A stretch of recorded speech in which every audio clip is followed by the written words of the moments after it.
Good morning બાળકો. તો આપણે લાસ્ટ લેક્ચરમાં નોંધ ભણાવેલી હતી. તે હતું ચુંબકીય ક્ષેત્ર માટે એમ્પિયરનો સર્કિટલનો નિયમ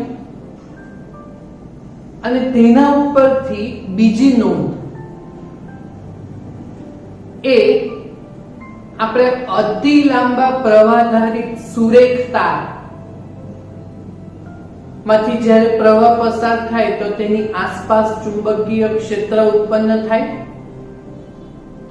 તો એમ્પિયરના સર્કિટલનો નિયમ ઉપયોગ કરીને એ તારથી સ્મોલ આર અંતરે ચુંબકીય ક્ષેત્રનું સૂત્ર મેળવેલું હતું. એ સૂત્ર ઉપરથી આપણી પાસે 4 દાખલા છે. તો એ B બરાબર શું હતું? ચુંબકીય ક્ષેત્રનું સૂત્ર B બરાબર μ0I ના છેદમાં 2πr. વર્તુળના કેન્દ્ર ઉપર બી આ જ હતું, μ0I ના છેદમાં 2r હતું. અહીંયા છેદમાં પાઈ એક એક્સ્ટ્રા એડ થયેલો છે, બરાબર? ઓકે, હવે આ સૂત્ર તો એનાથી ચુંબકીય ક્ષેત્રનું મૂલ્ય શોધાય. જે આપણી પાસે અહીંયા જો 3 દાખલા છે, સ્વાધ્યાયનો બીજો, ત્રીજો, ચોથો, બરાબર? મૂલ્ય શું થઈ જશે?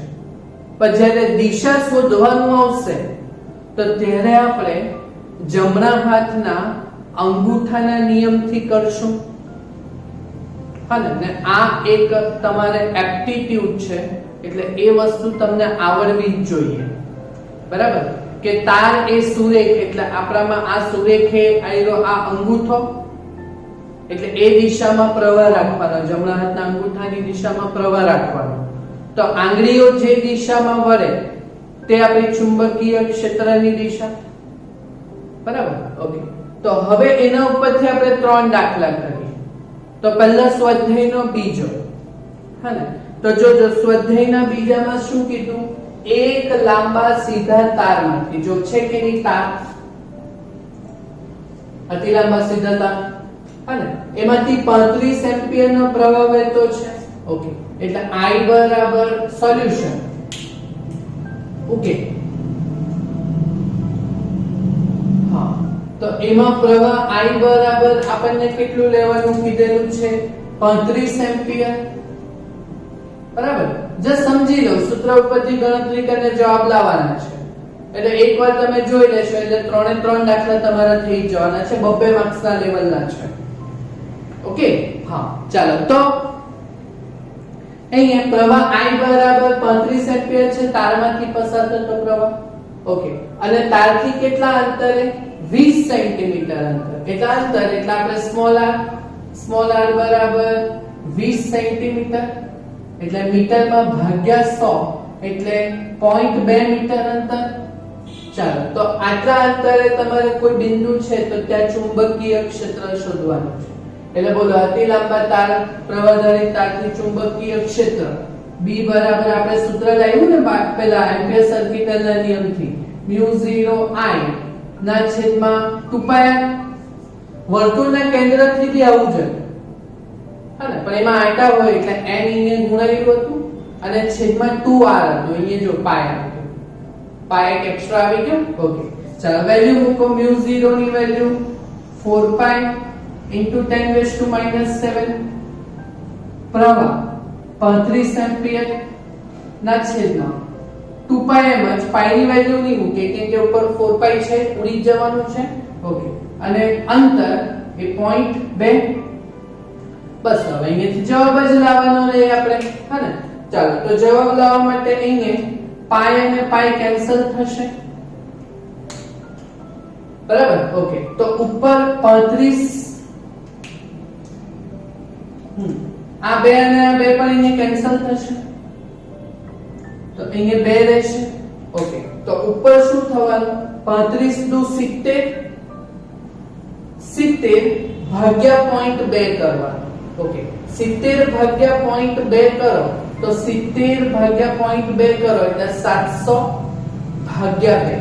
અને 700 ભાગ્યા 2 જો કરશો તો 350 અને ઘાતાંક કેટલી 10 ની -7 તો આ ટેસ્લા ચુંબકીય ક્ષેત્ર ઓકે તો આપણે b નું મૂલ્ય સ્ટાન્ડર્ડ ફોર્મમાં ફેરવીએ હા તો 3.5 તો 2 પોઈન્ટ આપણે ઘટાડ્યા ને ડાબી બાજુ આવ્યા હા ને તો અહીંયા 2 પોઈન્ટ વધારવાના એટલે +2 -7 +2 એટલે 10 ની -5 ટેસ્લા બોલા ચુંબકીય ક્ષેત્રનું મૂલ્ય શોધવાનું કીધું થઈ ગયું કેટલો સરળ દાખલો MCQ લેવલમાં બી આવું પૂછાય સહેલું છે કે બરાબર ચાલો એવો ને એવો દાખલો ત્રીજો અને ચોથો પણ એમાં મૂલ્ય બી શોધવાનું છે અને દિશા પણ શોધવાની છે હા એટલે એમાં આકૃતિ ઉપર બી આપણે ફોકસ કરવા પડશે ઓકે ચાલો તો જોજો સમક્ષિતિજ સમતલમાં રહેલા એક લાંબા તારમાંથી 50 એમ્પિયર નો પ્રવાહ ઉત્તરથી દક્ષિણ દિશામાં વહેતો છે ઓકે તો પ્રવાહની વેલ્યુ આપણને આપેલી છે તો I બરાબર 50 એમ્પિયર હા અને કેટલા અંતરે તે બી જરાક બતાવી દો તો તારથી પૂર્વમાં કેટલા અંતરે 2.5 મીટર એટલે R બરાબર 2.5 મીટર લેવાનું છે હા હવે દિશા ચુંબકીય ક્ષેત્ર B નું મૂલ્ય તો થઈ જાય હા ને તો એ કેવી રીતે થાય તો અતિ લાંબા પ્રવાહધારી તારથી ચુંબકીય ક્ષેત્ર હા ને તો એ B બરાબર આપણું સૂત્ર તો કયું છે μ0 I ના છેદમાં 2πr ઓકે ચાલો વેલ્યુ મૂકીએ તો 4π into 10⁻⁷ પ્રવાહની વેલ્યુ 50 દિશા ને બધું માટે જો આકૃતિ બાકી છે જોઈ લો એ દિશા છે ઉત્તર દક્ષિણ પૂર્વ પશ્ચિમ ભાગ ઓકે ના છેદમાં 2π અને r ની વેલ્યુ છે 2.5 બરાબર ઓકે ચાલો હવે અહીંયાથી પાછું પાઈ ઉડી જશે બરાબર ઓકે ચાલો તો અહીંયા ઉપર રહેશે 4 ગુણ્યા 50 એટલે 200 અને 2 ગુણ્યા 2.5 એટલે 5 200 ભાગ્યા 5 કરો તો 40 ગુણ્યા 10 ની -7 ટેસ્લા ઓકે તો જવાબ 4 ગુણ્યા 10 ની -6 ટેસ્લા બોલો ચુંબકીય ક્ષેત્રનો જવાબ તો આવી ગયો કે હા પણ દિશા સમજવા પડશે આપણે ઓકે ચાલો તો જો તારમાંથી પ્રવાહ ઉત્તર દક્ષિણ પછી પૂર્વ અને પશ્ચિમ આવું આપણને આવડવું જોઈએ ને ઓકે ચાલો તો આપણે એ દિશા વાળું બતાવી દઈએ 4 દિશા હા તો ઉપર નોર્થ સાઉથ આ બાજુ ઈસ્ટ આ બાજુ વેસ્ટ ઈસ્ટ વેસ્ટ એટલે પૂર્વ પશ્ચિમ ઓકે ચાલો હવે એ લોકો કેવી રીતના આપણે આકૃતિ મૂકીએ કે તારમાં પ્રવાહ 50 એમ્પિયર છે તે ઉત્તરથી દક્ષિણ દિશામાં છે બરાબર એટલે ઉત્તર દક્ષિણ દિશામાં આપણે તાર રાખશું હા ને તો ઉત્તર દક્ષિણ દિશામાં આપણે તાર રાખ્યા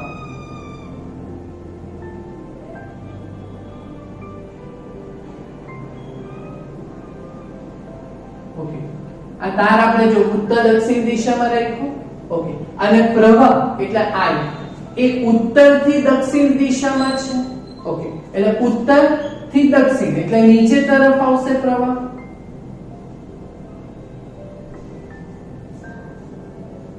આવું આપણે સમજેલા છે ને હા ને ઓકે ચાલો પછી તારથી પૂર્વમાં 2.5 મીટર અંતરે આપણે એક બિંદુ લેવાનું છે તે કે બાજુ લેવાનું છે તારથી પૂર્વ તરફ ઓકે ચાલો પૂર્વ તરફ એટલે આ તારથી પૂર્વ એટલે ઈસ્ટ હા ને આ બાજુ એક બિંદુ લઈ લીધું બિંદુ P ઓકે પૂર્વ તરફ લઈ લીધો આપણે r અંતરે બરાબર ઓકે તો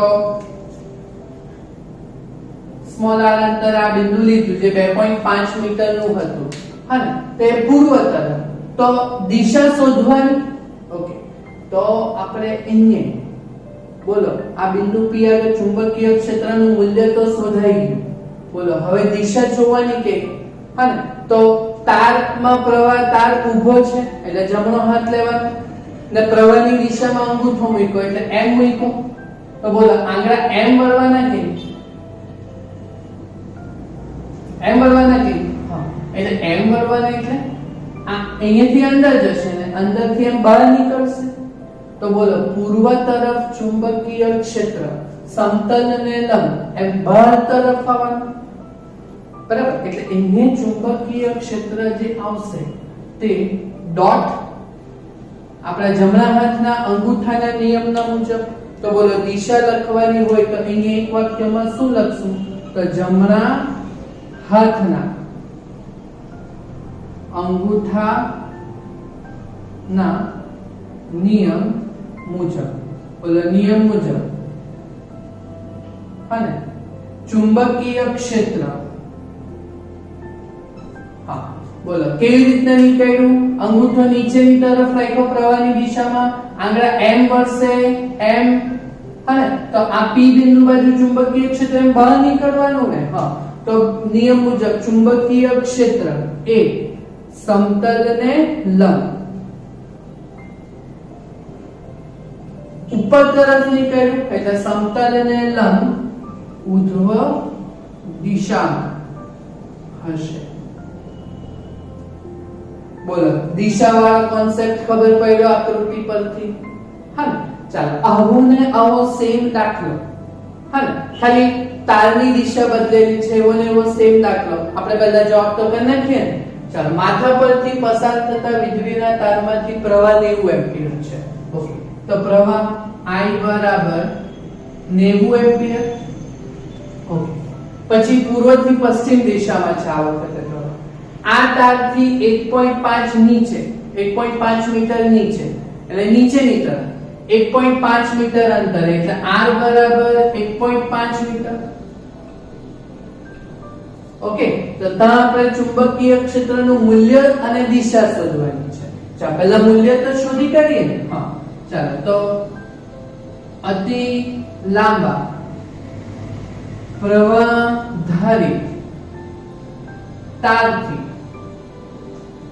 ચુંબકીય ક્ષેત્ર ચાલો એ સૂત્ર આપણું B બરાબર μ0I ના છેદમાં 2πr બરાબર ચાલો પાછી વેલ્યુ મૂકી દો તો μ0 4π into 10⁻⁻⁷ પ્રવાહની વેલ્યુ 90 2π અને r જે અંતર છે તે 1.5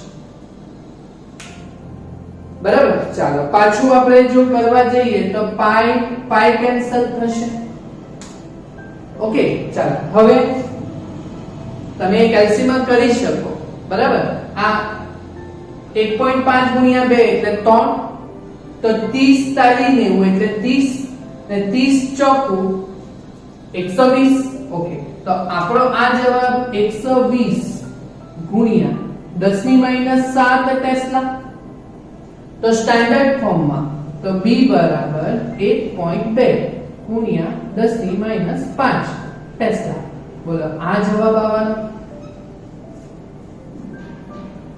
બરાબર હા અને આનો આપણે જવાબ માટે દિશા તો મૂલ્ય તો થઈ ગયો હવે દિશા પણ શોધવાનું ને હા તો એ જમણા હાથના અંગૂઠાના નિયમ મુજબ ચુંબકીય ક્ષેત્ર હા ચાલો હવે દિશા જોવાની છે તો ચાલો પાછી આપણે આકૃતિ કરીએ કે પૂર્વ પશ્ચિમ ઉત્તર દક્ષિણ એવું છે ને ઓકે તો આપણી પૂર્વ પશ્ચિમ ઉત્તર દક્ષિણ વાળું તો છે જ આપણી પાસે અહીંયા ઉપર નોર્થ સાઉથ ઈસ્ટ વેસ્ટ પૂર્વ પશ્ચિમ હા ઓકે ચાલો હવે પ્રવાહ 90 એમ્પિયર નો પ્રવાહ પૂર્વથી પશ્ચિમ દિશામાં છે એટલે આ વખતે તાર પૂર્વ પશ્ચિમમાં એટલે પૂર્વ પશ્ચિમ એટલે આડો મૂકવા પડશે તાર ઓકે તો આડો મૂકી દઈએ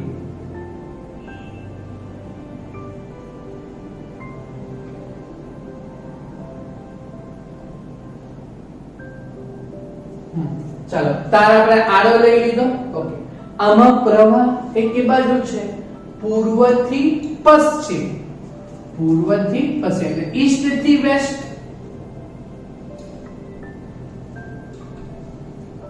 બરાબર. ઓકે. ને હવે આપણે બિંદુ ક્યાં લેવાનું છે?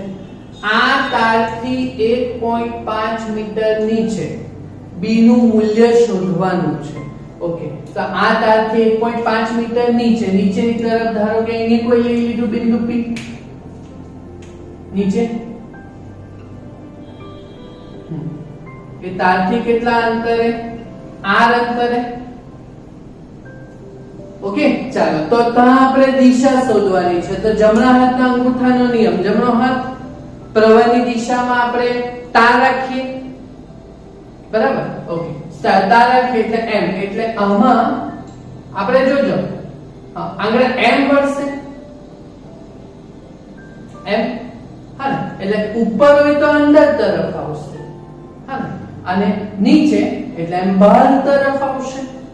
બરાબર સમજજો. ઓકે, પાછું સમજો. જો આપણે 3 ડાયમેન્શનમાં ભણો તો જોજો, આ ઈસ્ટ, આ વેસ્ટ, આ ઉત્તર, આ દક્ષિણ, હા ને, તો પ્રવાહ આવી રીતે ઈસ્ટ થી વેસ્ટ આવતો છે, પૂર્વ થી પશ્ચિમ. બરાબર. હવે વ્યક્તિ ક્યાં છે? તારથી નીચે છે 1.5 મીટર અંતરે, હા ને, તો ચુંબકીય ક્ષેત્ર નીચેની તરફ કઈ દિશામાં આવશે? તો પૂર્વ થી પશ્ચિમ છે કે, હા ને, પ્રવાહ પૂર્વ થી પશ્ચિમ છે કે, હા ને, તો મારે આ દિશામાં મેં અંગૂઠો વાળું તો આ ચુંબકીય ક્ષેત્ર એમ આવવાનું, એમ આવશે. એમ તો બોલો નીચેની તરફ ચુંબકીય ક્ષેત્ર કેવી રીતના આવ્યું? નીચેની તરફ એટલે અહીંયા દક્ષિણ દિશા છે, હા ને, તો એ એમ આવવાનું, નીચેની તરફ એમ જવાનું. એમ તો આ બાજુ ઉત્તર છે ને આ બાજુ કેવું કયું છે? દક્ષિણ. એટલે નીચે તરફ ચુંબકીય ક્ષેત્ર એ તમારું ડોટ વડે બતાવાશે, હા ને, ડોટ વડે એટલે નીચેની તરફ એટલે આ બાજુની દિશા કઈ છે? પૂર્વ, પશ્ચિમ, ઉત્તર, દક્ષિણ. બોલો નીચે તરફ ચુંબકીય ક્ષેત્ર એમ આવ્યું કે તો તે બાજુની દિશા કઈ છે? સાઉથ. એટલે અહીંયા શું લખશું? જમણા હાથના અંગૂઠાના નિયમ મુજબ ચુંબકીય ક્ષેત્ર, હા ને, તારની નીચે ને, હા, તો તારથી નીચે. ચાલો, તો તારથી નીચે કઈ દિશા છે? સાઉથ. 3 ડાયમેન્શનમાં બી સમજો. સાઉથ એટલે દક્ષિણ ને, તારથી નીચે કઈ દિશા તરફ હશે? દક્ષિણ દિશા તરફ હશે. બોલો સમજ પડી ટોપિકમાં? ઈઝી છે ને? દિશા શોધવાનો આપણે કોન્સેપ્ટ ગઈકાલે સમજાવેલો, આવડશે. સૂત્ર 3 માં એક છે, દિશા શોધવા માટે તમને નિયમ સમજ પડવા જોઈએ. કરી નાખશો ને કમ્પ્લીટ? પાકું? ઓકે, તો આટલું તમે પૂર્ણ કરજો. તો હજુ એક દાખલો છે, તે ઉદાહરણ નંબર 8, તે આપણે 4 માર્ક્સના લેવલનો છે. બરાબર. તો એ આપણે જોશું નેક્સ્ટ લેક્ચરમાં. બરાબર. Thank you very much.